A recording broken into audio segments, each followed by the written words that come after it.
Hi, everybody. How's everybody doing? It's been a couple weeks since we've been on, but we're kind of going to do these maybe every couple weeks because we've got to prepare for them now that we've kind of run out of things to talk about from our past and how we got through all that in our marriage. But now we seem to be talking about world events and things going on around us, and how to, kind of get through your life every day with all this craziness in this world. So last week we talked, or 2 weeks ago we talked about safe spaces, right? Right. And safe zones. And tonight we're going to talk about battle zones. And the battle zones are some of the most difficult things for us to handle as both men and women, because what we're going to talk about tonight is how we talk to each other, why we say the things we do, and how do we get control over it, because it is the most difficult thing there is to do, is to control the tongue. And we're talking about James chapter 3, verses 5 through 10. And I just want to read them very quickly. I hate reading when we're doing this, of course, but I'm going to read it really quickly just so you get the gist of the conversation. And I want you to go back in your own thinking in how you do or do not control your own tongue, especially when we're angry, especially when it's a family member, like a son, a daughter, a mother, a father, or a husband and wife. Right. And I mean, this happens to us all the time. So. Unfortunately, we have to own this one. It's a difficult one. So James 3, starting with verse 3. When we put bits into the mouths of horses to make them obey us, we can turn the whole animal. And horses are pretty big. Or take ships as an example. Although they are so large and are driven by strong winds, they are steered by a very small rudder wherever the pilot wants to go. And likewise, the tongue is a small part of the body, but it makes great boasts. Consider what a great forest is set on fire by a small spark. The tongue also is a fire, a world of evil among the parts of the body. It corrupts the whole body, sets the whole course of one's life on fire, and is itself set on fire by hell. And that's kind of what's been going on lately. I mean, if you look at just everywhere, social media, everything, there's like, people are just like, there's so much hate and fear and all that going on. And even, in marriages, how we speak to each other. And, as wives, we're called to honor and respect our husbands, and submit to them in a way that, doesn't mean you have to be abused or anything like that. We don't condone that, obviously. But we have to respect who they are as the spiritual leader of the family. And oftentimes, even your husband may not be the spiritual leader of the family, but there's just things that you can do to help keep your own mind at peace. Because sometimes we say things to each other that just doesn't make any sense, especially when we're angry.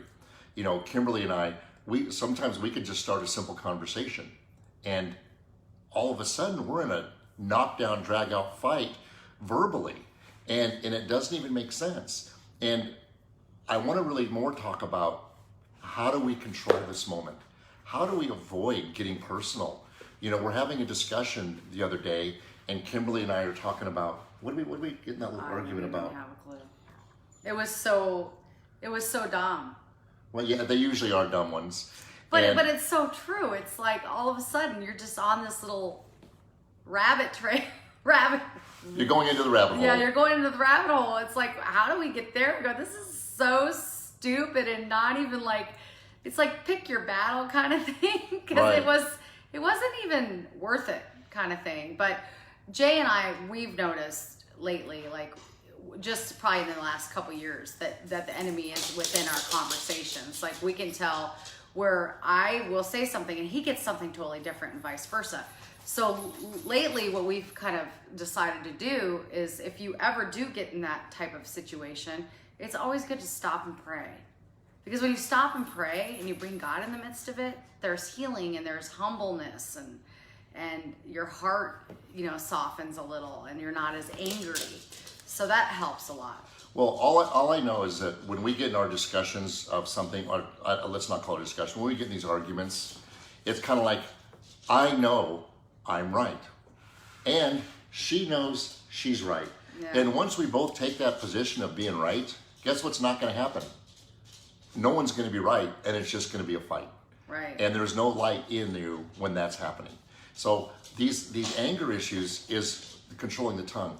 And Jesus said, for out of the heart flows the mouth. The things that we say shows the heart that we really have. And it doesn't mean we're like that 24/7, but when we have a moment, there's all the things that Kimberly and I have been through. We have history that comes up. 30 years. Yeah, and it comes up and it just slaps you in the face. And it doesn't have anything to do with what we're talking about, but something from the history comes up and all of a sudden I'm angry. I'm angry about something I don't even know why I'm mad, but I know I'm right. And in and of itself, that creates my own arrogance. When it talked about that in the verse where it says, out of the mouth you speak boasts, it's those boasts that he's referring to about being right. It's about that change of heart where all of a sudden it goes from, I love you, honey, to, I don't care if I love you or not. I'm right.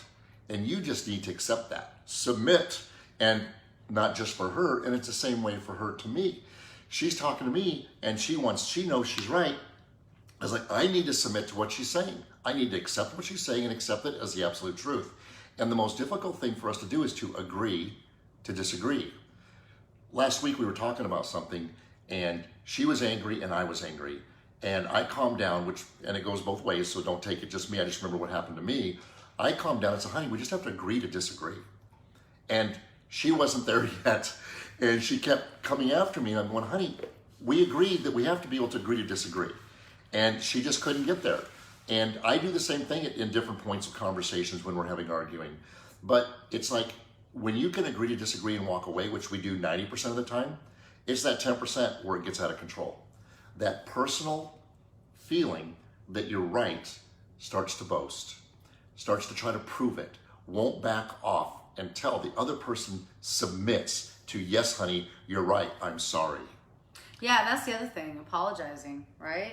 Absolutely. A lot of people have a hard time apologizing when they're wrong, and it's always good to apologize. It just heals. It just brings healing on hurtful words. You know, even if you can't do it right away, at least do it at some point. And then, the other thing I want to talk about is like with your children too. I think that being parents, it's very difficult to raise children, and you have to be on the same page. And it's easy to be right when they're your kids, right? Because you're older and you know better. Well, and I think the thing is like he'll say one thing about something and I'll disagree with whatever he's saying. So when you do have things that you agree with on kids, on how you are to discipline them or how you're going to make something work, because a lot of you right now are having to deal with stay-at-home kids with school all day.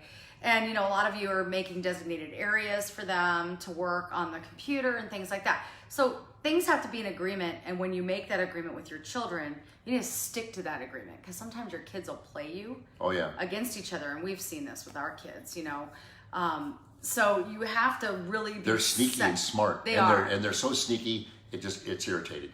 Yeah, they know how to play you big time. Right. And they'll just do anything to just like tick, tick, tick, tick, tick till they get their way. Right. Or like Braxton knows that he can just go to me and go, and I might give in, but I don't anymore. But especially, you still do occasionally. No, but especially because if it's something major that we've decided, right, that's not a problem. Like you're grounded and you got this taken away, and that's it. Bottom line, right? And he'll try to do that. He'll try to play us. Like he'll call me and say, "Mom, can I do this?" And then I'm like, "No, you need to talk to Dad." But I say no, right? So there was a time when that didn't happen as often as it needed to. And now she's got it, and it's so much better, and there's more peace. But again, if you're not on the same page at the beginning, they tend to know how to play you later. And then when you all of a sudden, okay, you can't play us anymore, then they're like, oh, dang. Yeah, but they know if they keep working long enough, they'll find something that they can play her on or they can play me on. But now it's like when anything comes up where they're trying to play us, it's like we go to each other and say, wait a minute, let me call Mom. We've learned that lesson. Yeah, Braxton will say something or Rachel will say something and they'll act like, well, this is the truth Mom said. I go, well, let me call Mom and confirm that. And then she does the same thing now. She goes, well, let me call Dad and confirm that. And all of a sudden, oh, wait, no, don't call Dad. No, you might be right, Mom, or you might be right, Dad. And all of a sudden, the whole thing changes the story. And when it comes to us with each other, that's where we probably get in the most trouble, though, because we're both intelligent people. We both have been together for a long time. We both know each other so well. but we don't know ourselves. And so what we do is we get into an argument or a fight and a discussion that doesn't need to go in the direction it goes. When it talked about bridling the tongue, which is what happens with the bit in the horse's mouth, you can just pull this way or this way. And by the way, God gives us the strength and the power to be able to pull our own mouths, our own tongues, this way or that way. And we have to choose to let the boastful speaking, the arrogance, and the I'm right attitude, you have to let it go. And disagreements, like even if there's something you don't agree with, like things that you see on social media if you don't agree with, keep scrolling, right? You don't let it get to you. There's a lot of division going on right now, and a lot of things that you don't agree with. But it's okay, right? You can control that with yourself. You can say, okay, I'm not going to give into that, right? You like your anger or being angry about it? Yeah, or anything, or commenting because you're like, oh, that's just so wrong, right? Yeah. But that's their opinion. Right. It's okay to have an opinion. Why it's not okay to have an opinion anymore, I don't understand. This is America. It's difficult.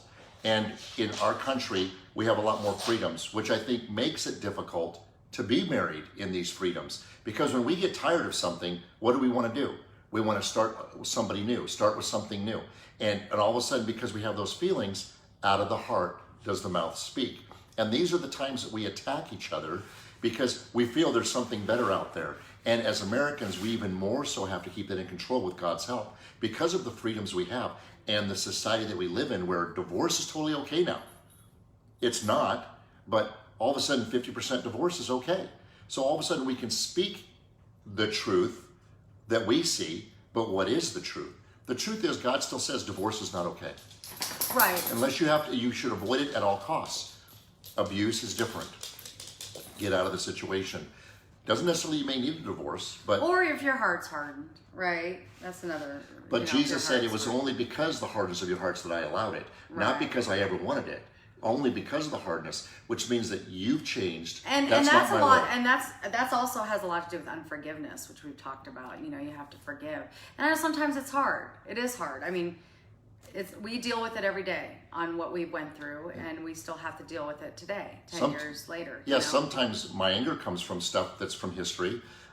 Sometimes I'll have thoughts during the day, and I come home, and she starts in with something, and because of the thoughts that I had in my upset, I allow it to get angry about something that is not even relevant to why I'm upset, instead of coming to her and saying, I had some thoughts today, and I just need some reassurance and love and kindness. And instead, I'm a little irritable, and I'm on edge. She says a few things, and all of a sudden now, instead of dealing with what my truth was, this is what I was dealing with today, and instead of dealing with her on it and just talking and, reassurance and love and kindness, it gets me on another path of irritability and upset that she's looking at me going, why are you so mad? I don't know. And I wonder the same thing when she's comes home angry too. He's like, why are you so mad? Why are you yelling at me? I mean, all I did was ask for this. It's got nothing to do with anything. There's a lot of frustration and we do out that. there, right? There's Don't a we lot all? of external frustration. Yeah. Jobs lost, just trying to provide. And, right now we just really have to trust God. Sometimes that's hard to do, especially if you're a newer Christian.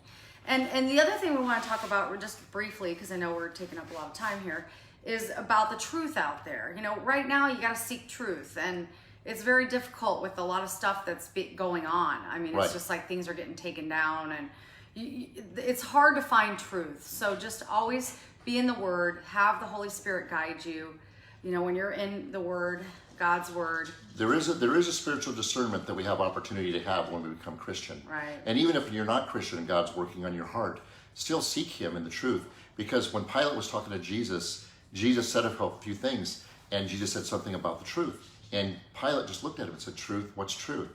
But then didn't ask what Jesus meant. He wasn't interested in knowing what the real truth was.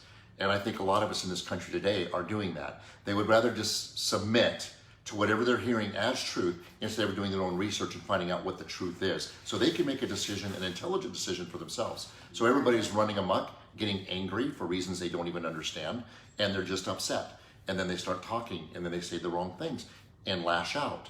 I see it on Facebook. I see it on all the social media sites. And I'm just going, wow, everybody was okay when we had the, when everybody was losing their money, when all these things started going wrong. But for some reason, the beginning of the pandemic, we were all in this together. And now we're all trying to kick each other's butts.